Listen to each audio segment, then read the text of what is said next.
আন্দোলন সমন্বয়কের সাথে একাত্মতা পোষণ করে নরসিংদী জেলা বৈষম্য বিরোধী ছাত্র আন্দোলন কমিটির সমন্বয়করা আমরা আমাদের বিবৃতি প্রকাশ করছি।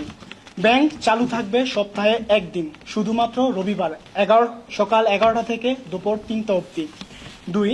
নরসিংদী জেলার সকল টেক্সটাইল বন্ধ থাকবে অনির্দিষ্টকাল পর্যন্ত, যতদিন আমাদের দাবি আদায় না হয়। 3. নরসিংদীর বড় বাজার যেমন বাবুরহাট, কালীবাজার ইত্যাদি বন্ধ থাকবে, শুধু মুদির দোকান সকাল 7টা থেকে 11টা অবধি খোলা থাকবে। 4. জরুরি সেবা যেমন হাসপাতাল, ফার্মেসি খোলা থাকবে। 5. আমরা নরসিংদীতে ইমার্জেন্সি মেডিকেল টিম গঠন করতে চাচ্ছি। তার জন্য যারা যারা আগ্রহী আমাদের নরসিংদী জেলা বৈষম্য বিরোধী ছাত্র আন্দোলনের সাথে দয়া করে যোগাযোগ করবেন। 6.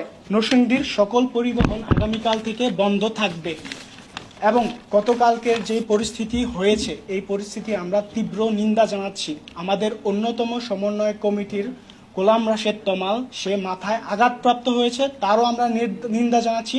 সে আইসিইউতে আছে, তার জন্য সবাই দোয়া রাখবেন। তারা জরুরি খাতে পারবেন, সাংবাদিক, মেডিকেল যা আছে এগুলো, অ্যাম্বুলেন্স এগুলো খোলা থাকবে। এসব যানবাহনে কেউ কোনো আঘাতপ্রাপ্ত করবে না, শুধুমাত্র গণপরিবহন এবং মাল যানবাহন সবকিছু বন্ধ থাকবে। দেখুন, আমরা ছাত্ররা কখনো অন্যায়ের দিকে থাকি না, অন্যায়ের পক্ষে নই। আমরা অলওয়েজ অন্যায়ের বিরুদ্ধেই থাকি। যারা থাকে তারা হচ্ছে দুষ্কৃতকারী। আমাদের ছাত্র কখনো দুষ্কৃতিকারী হতে পারে না। যারা বাধা দেয় আপনারা হচ্ছেন প্রেস, আপনাদের হাতে হচ্ছে পুরো দুনিয়া। টিভির মাধ্যমে দুনিয়ার সামনে তাদের মুখোশ পরিচয় করিয়ে দিন। তারপরের স্টেপ আমরা জনগণ মিলে, আমরা যারা ছাত্র আছি বৈষম্য বিরুদ্ধে, আমরা সবাই নিয়ে এর স্টেপ নিব। তারা কেন বাধা দিচ্ছে, তাদের কি যুক্তিগত, আমরা ওদেরকে জিজ্ঞাসা করব। তাদের সাথে আলোচনার মাধ্যমে, না হলে সংঘাতে না গিয়ে যেভাবেই হোক, যে আইন শৃঙ্খলা বাহিনীর সহায়তা নিয়ে হলেও আমরা এর সমাধান করব। আমাদের দাবি দাওয়াগুলো হচ্ছে, আমরা ঢাকার সাথে সম্পূর্ণভাবে একাত্মতা পোষণ করি। আমাদের দাবি দাওয়াগুলো, আমাদের বাড়তি কোনো দাবি দাওয়া নেই, কিন্তু এর মাঝে আমাদের যে টেক্সটাইলগুলো ওপেন আছে, আমরা আজকে দেখতে পেরেছি যেমন ওরা অসহযোগ আন্দোলনের ডাক দিয়েছে, কিন্তু আমাদের নরসিংদী জেলায় টেক্সটাইল, ব্যাংক, বাকি সকল কর্মসূচি চালু। যার জন্য আমরা নরসিংদী জেলার ছাত্র সমন্বয় কমিটি এই সিদ্ধান্ত নিয়েছি যে আমরা একাত্মভাবে বিবৃতি প্রকাশ করব, যার জন্য যেন তারা সবকিছু বন্ধ করে দেয়, আমাদের সহায়তা করে। কারণ আমরা অসহযোগের আন্দোলনের ডাক দিয়েছি। সরকারকে আমরা কোনো ট্যাক্স দিব না, সরকারকে কোনোভাবে আমরা সহায়তা করব না। যারা আমাদের উপর গুলি চালাতে পারে তাদের কোনো সহায়তা আমরা আসবো না।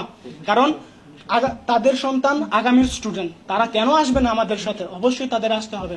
আগামীকালকের কর্মসূচি আমরা আমাদের সময় পরিবর্তন করেছি। নরসিংদী জেলা সবসময় বিকাল 3টা থেকে কর্মসূচি পালন করেছে, কিন্তু এখন থেকে যেহেতু অসহযোগ আন্দোলন আমরা ডাক দিয়েছি, আমরা আগামীকাল থেকে দুপুর 12টা থেকে আমাদের কর্মসূচি চালু করব, কারফিউ রাত পর্যন্ত। এই আন্দোলন ছাত্রদের আন্দোলন, কোনো প্রকার রাজনীতি এই আন্দোলনে জড়িত নেই। তার জন্য রাজনৈতিক এবং ছাত্রলীগের কোনো হামলা আমরা মেনে নিব না। এবং পুলিশদের হয়রানির বিষয়টাও আপনারা সবাই মাথায় রাখবেন, পুলিশরা যেন আমাদেরকে হয়রানি না করে। আমাদের অনেক ছাত্র ছাত্রী আসার সময় আজকে পুলিশ ফোন চেক করে। পুলিশ কোন অধিকারে ফোন চেক করে? পুলিশের তো ফোন চেক করার অধিকার নেই, কোনো লতেই নেই এই ব্যাপারটা। কারণ আমাদের মত প্রকাশের স্বাধীনতা আছে, আমরা স্বাধীন রাষ্ট্রে বাস করি।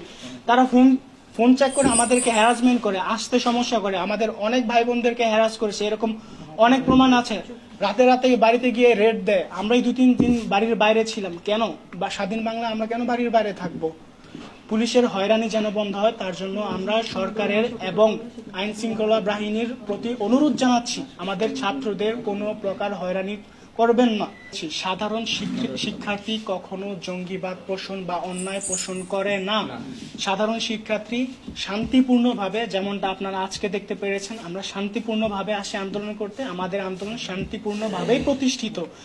যারাই নাশকতা করে তারা আমাদের মধ্যে কেউ না।